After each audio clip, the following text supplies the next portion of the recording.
오직 하나님의 말씀만이 영적인 지도요, 우리의 삶의 모든 것이 되는 주님의 축복의 말씀인 것입니다.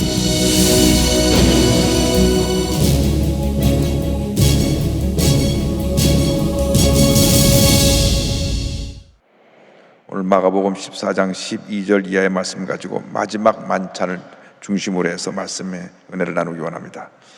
마지막 만찬 준비하는 내용이 12절 이하에 나옵니다. 12절 다 같이 보겠습니다. 무교절의 첫날 곧 6월절 양 잡는 날에 제자들이 예수께 여짜오되 우리가 어디로 가서 선생님께 6월절 음식을 잡수게 준비하기를 원하시나이까 하매. 이 무교절은 유대인의 달력으로 니산월 14일 그 6월절을 중심으로 해서 시점으로 해서 일주일간 지내는 절기입니다. 근데 유대인 달력이 우리 달력하고 좀 다릅니다. 태양력과 음력을 같이 쓰고 있는데 음력을 중심으로 해서 달이 이렇게 차는 그 주기를 봐서 29일에서 30일이 한 달입니다. 그러니까 1년이 353일 되는 날도 있고 354일 되는 날도 있고 355일 되는 날도 있습니다. 주로 354일이 많이 됩니다. 그러다 보니까 1년이 365일이 우리가 쓰는 달력하고 354일 하니까 날짜가 차이 나니까 그 날짜를 메꾸기 위해서 19년간 7번 윤달을 집어넣습니다. 그래서 이 유대인들이 그 달력을 가지고 지키기 때문에 윤달이 들어올 때 안 들어올 때 늘 이 6월절 절기가 바뀝니다. 보통 3월, 4월 달에 6월절 절기를 지키게 되는데 6월절하고 예수님의 고난이라고 같은 날이고 부활절이 고난일 3일 후니까 우리 부활절이 늘 3, 4월에 왔다 갔다 하는 것도 연관이 있습니다. 그래서 이스라엘 달력은 그렇게 된다. 목사님 복잡해서 도무지 모르겠어요. 그냥 물으셔도 됩니다. 그게 중요한 건 아니고 유대는 달력이 우리 달력하고 다른데 음력을 기준으로 해서 지키다 보니까 윤달이 들어가는데 19년에 한 7번 정도 들어간다. 그래서 이 우리 달력하고는 차이가 있다는 것을 알고 그냥 지나갑니다. 그래서 이 6월절이 언제 시작됐느냐? 430년 동안 애굽에서 종살이하던 이스라엘 백성이 출애굽할 때 마지막 10번째 재앙이 6월절 사건인데 이때 흠없는 어린 양을 준비해서 이스라엘의 첫 대생의 죽음을 그 어린 양이 대신하도록 했습니다. 출애굽기 12장 3절 6절에 이렇게 설명됩니다. 너희는 이스라엘 온 회중에게 말하여 이르라. 이달 열흘에 너희 각자가 어린 양을 잡을지니 그 가족대로 그 식구를 위하여 어린 양을 취하되 이달 열 나흘까지 간직하였다가 해질 때에 이스라엘 회중이 그 양을 잡고. 그러니까 이 흠없는 어린 양을 준비했다가 니산월, 그러니까 우리 현재 달력으로는 3월이나 4월달 되는 그 기간에 이스라엘 종교 달력이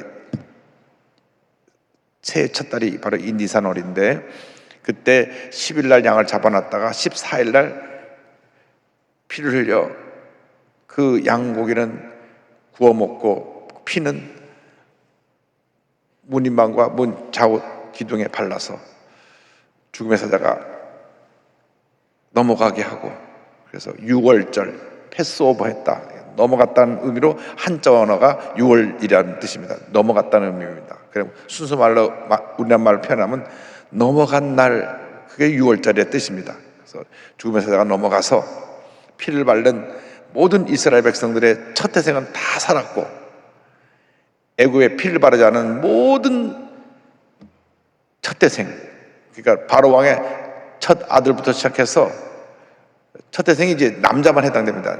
남성만 해당돼요. 또 모든 가축의 수컷까지 다 죽었어요. 여기 계신 여자분들은 그때 살았어도 한 사람도 안 죽었습니다. 물론 우리 남자들도 다 하나님의 자녀들이니까 어린 양의 피를 발라 살았겠죠. 믿지 않은 사람은 다 그를 받아들이지 않은 애굽의 모든 사람이 다 첫 태생을 잃게 된 것입니다. 그렇죠? 그것을 기념해서 계속 이스라엘의 가장 중요한 절기를 지키는 것이 유월절이고 무교절입니다. 근데 이제 그 유월절을 준비하라. 주님의 마지막 만찬입니다. 그래서 13절로 14절, 16절에 이 같은 설명이 이어집니다. 다 같이 보겠습니다. 예수께서 제자 중에 둘을 보내시며 이르시되 성내로 들어가라. 그리하면 물 한 동이를 가지고 가는 사람을 만나리니 그를 따라가서 어디든지 그가 들어가는 그 집 주인에게 이르되 선생님의 말씀이 내가 내 제자들과 함께 유월절 음식을 먹을 나의 객실이 어디 있느냐 하시더라 하라. 그러면 자리를 펴고 준비한 큰 다락방을 보이리니 거기서 우리를 위하여 준비하라 하시니 제자들이 나가 성내로 들어가서 예수께서 말씀하신 말씀대로 만나 유월절 음식을 준비하니라. 예수님이 제자 둘을 보내서 물동이를 이구하는 사람한테 그 사람을 따라가라.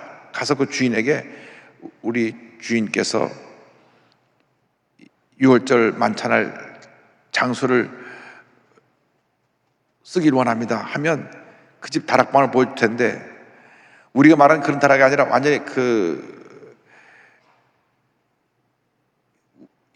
2층에 큰 작은 그 강당 같은 큰 공간이 있는데 그곳을 이제 다락방이라고 부르는데 사실은 다락방이 아니라 2층이라고 합니다. 어퍼룸이니까 2층에 있는 큰 거실을 빌려서 거기서 유월절 만찬을 하도록 부탁을 하니까 우리가 그 방이 준비되어 있다고 그 방을 쓰라 그래서 이제 그 방에서 마지막 만찬합니다. 근데 두 사람이 누구일까? 누가복음에 보면 두 사람이 베드로와 요한인 걸 알 수 있습니다. 누가복음 22장 8절입니다. 예수께서 베드로와 요한을 보내시며 이르시되 가서 우리를 위하여 유월절을 준비하여 우리로 먹게 하라.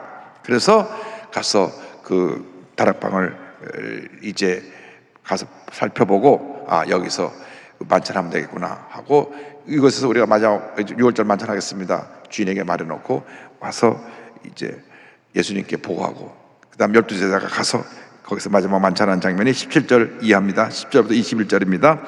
저물매 그 12를 데리시고 가서 다 앉아 먹을 때에 예수께서 이르시되 내가 진실로 너에게 이르노니 너희 중에 한 사람 곧 나와 함께 먹는 자가 나를 팔리라 하신대 그들이 근심하며 하나씩 나는 아니지요 라고 말하기 시작하니 그들에게 이르시되 12 중에 하나 곧 나와 함께 그릇에 손을 넣는 자니라. 인자는 자기에 대하여 기록된 대로 가거니와 인자를 파는 그 사람에게는 화가 있으리로다. 그 사람은 차라리 나지 아니하였더라면 자기에게 좋을 뻔하였느니라 하시니라. 마지막 만찬 자리에서 여기 12명 중에 한 사람이 나를 배반할 것이다. 가장 가깝게 예수님을 따라다니면서 3년 반 동안이나 예수님을 섬기고 그 놀라운 기적의 현장에 참여하고 그 귀한 사역을 펼친 사람 중에 한 사람이 나를 배반할 것이다. 원수가 멀리 있는 게 아니라 가까이 있다 그러더니만 가장 믿었던 사람에 의해서 배신을 당하는 것이 우리 인간사인 것입니다. 우리가 세상을 살다 보면 가장 믿었던 사람에 의해서 어려움을 당하는 경우가 많이 생깁니다. 그래서 성경에 사람을 신뢰하지 말고 하나님을 신뢰하라. 사람은 우리가 아낌없이 주고 잊어버리는 대상이지 신뢰하고 의지했다가 그것이 오히려 내게 큰 고통과 어려움을 가져주는 경우가 많이 있습니다.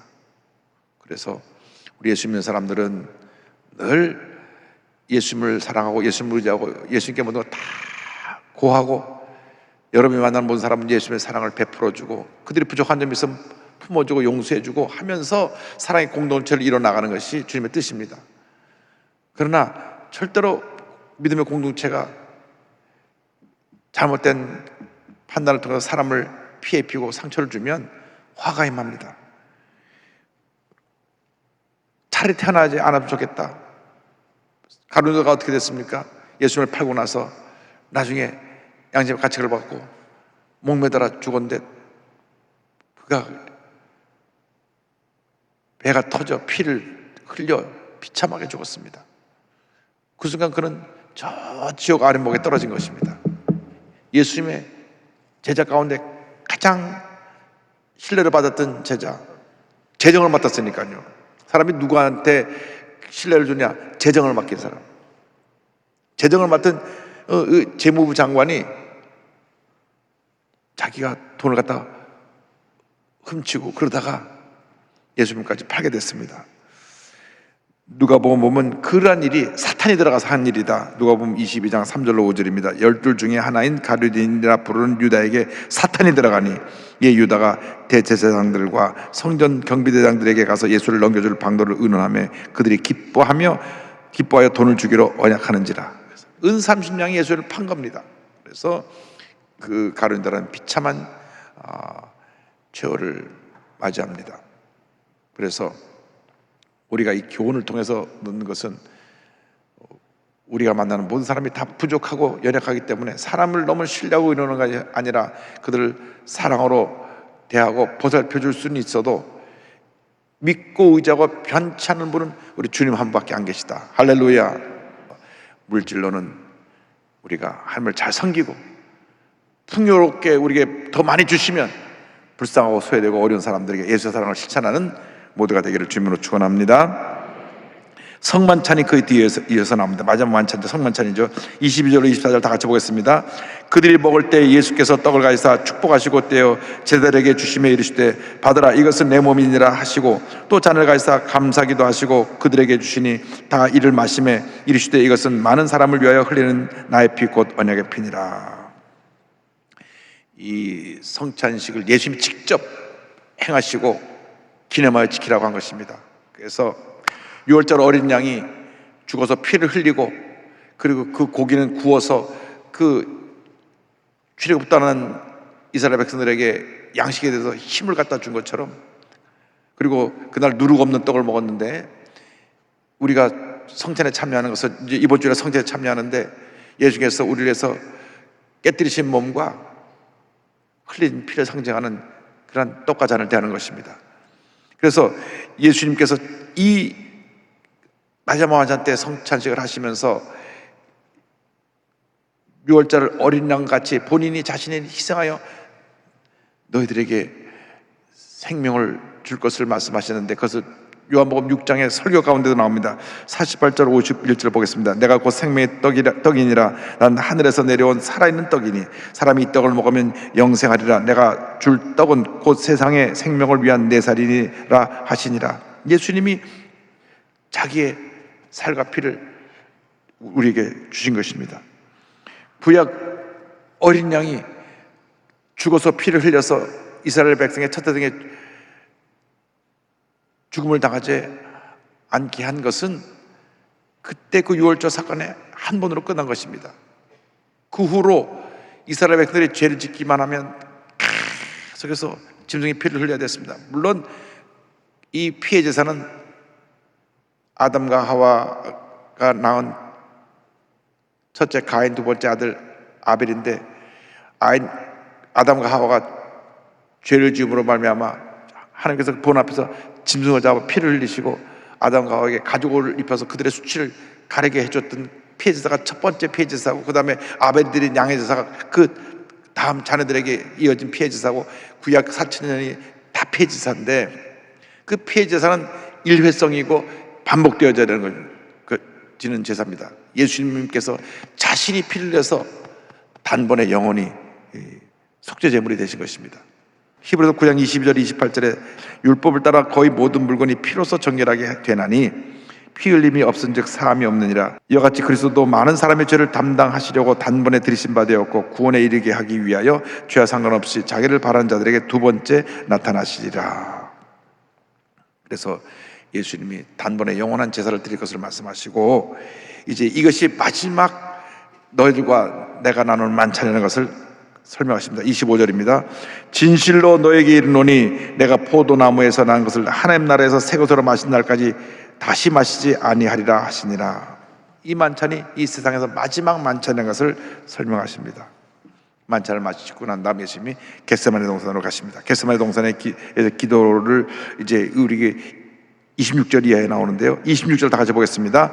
이에 그들이 찬미하고 감람산으로 가니라. 예수님께서 이제 마지막 그 밤에 잠도 못 주무시고 기도하시다가 붙잡혀서 이제 결국 공회에 가서 사형운동을 받고 다음날 아침 9시에 십자가에 달리셔서 오후 3시에 돌아가시는데, 6월절 만찬 전에는 시편 113편에서 115편을 찬양을 했고, 만찬 후에는 115편에서 118편을 찬양을 했습니다. 그래서 감람산에 올라가면서 시편을 찬송하시면서 말씀을 통한 찬양의 위로함을 받으시고 가서 기도하십니다. 27절 28절입니다. 예수께서 제자들에게 이르시되 너희가 다 나를 버리리라. 이는 기록된 바 내가 목자를 치리니 양들이 흩어지리라 하였음이니라. 그러나 내가 살아난 후에 너희보다 먼저 갈릴리로 가리라. 너희들이 다 나를 배반하겠다. 이것은 스가랴서에 있는 예언을 이용하신 말씀인데, 스가랴 13장 7절을 인용하시면서 너희들이 이렇게 흩어지는 양처럼 나를 배반하고 다 흩어질 것이다. 스가랴 13장 7절입니다. 만군의 야훼가 말하노라. 칼아 깨어서 내 목자 내 짝된 자를 치라. 목자를 치면 양이 흩어지려니와 작은 자들 위에는 내가 내 손을 들이우리라. 저들이 흩어질 것을 말씀하시고 내가 이제 부활해서 너희들보다 먼저 갈릴리로 갈 것이다. 예수님이 이미 제자들이 예수님 죽고 난 다음에 실망해갖고 예루살렘을 떠나서 옛날에 고기 잡던 대로 돌아서 고기 잡을 것을 아셨어요. 그래서 너희들이 갈릴리로 가면 내가 너희도 먼저 가 있을 것이다. 그러니까 성격이 급하고 또 늘 예수님의 수지자로서 큰형 역할을 함했던 베드로가 이렇게 말합니다. 29절 30절입니다. 베드로가 여짜오되 다 버릴지라도 나는 그리하지 않겠나이다. 예수께서 이르시되 내가 진실로 내게 이르노니 오늘 이 밤 닭이 2번 울기 전에 내가 3번 나를 부인하리라. 베드로가 힘있게 말하되 내가 주와 함께 죽을지언정 주를 부인하지 않겠나이다 하고 모든 제자도 이와 같이 말하니라. 그래서 무슨 말이 나왔냐? 말하지 않으면 중간이라도 간다. 너무나 자신 있게 절대 내가 주님께 죽을지언정 절대로 부인하지 않겠습니다. 그런데 닭이 2번 울기 전에 3번이나 부인하는데 3번째 가서는 내가 저주하고 맹세하면 모른다고 부인합니다. 그것이 그날 밤에 일어난 이야기예요. 그것이 뭐 며칠 얘기 아니라 너 나 부인할 것이다 그랬는데 절대 부인하지 않고 저는 주님까지 죽겠습니다. 제자들도 우리도 그렇게 했습니다 했는데, 그때 기도가 끝나고 나서 가룟 유다가 병정들을 앞서서 잡으러 와서 예수님 붙잡히니까 다 주례랑 치고 베드로는 멀리 뒤따라가다가 가야바의 뜰에서 3번이나 예수님 모른다고 부인합니다. 우리는 늘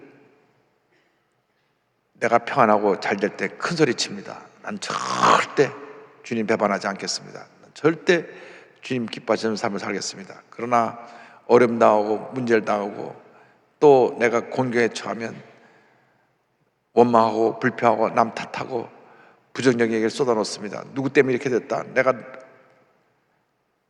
이러한 일로 고통당하게 됐다.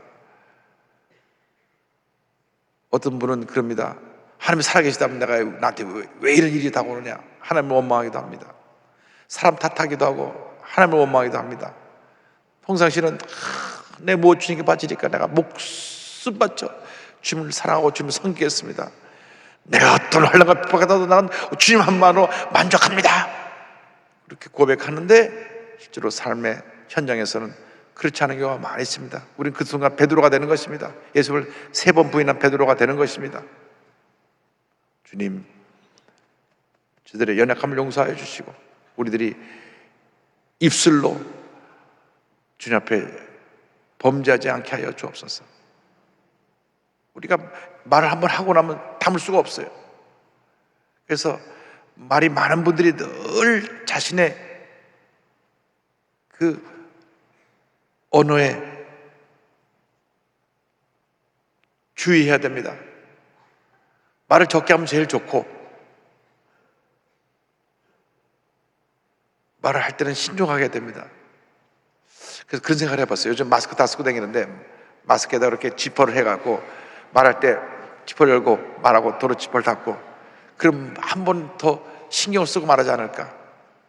말을 일단 하고 그러면 담을 수가 없잖아요.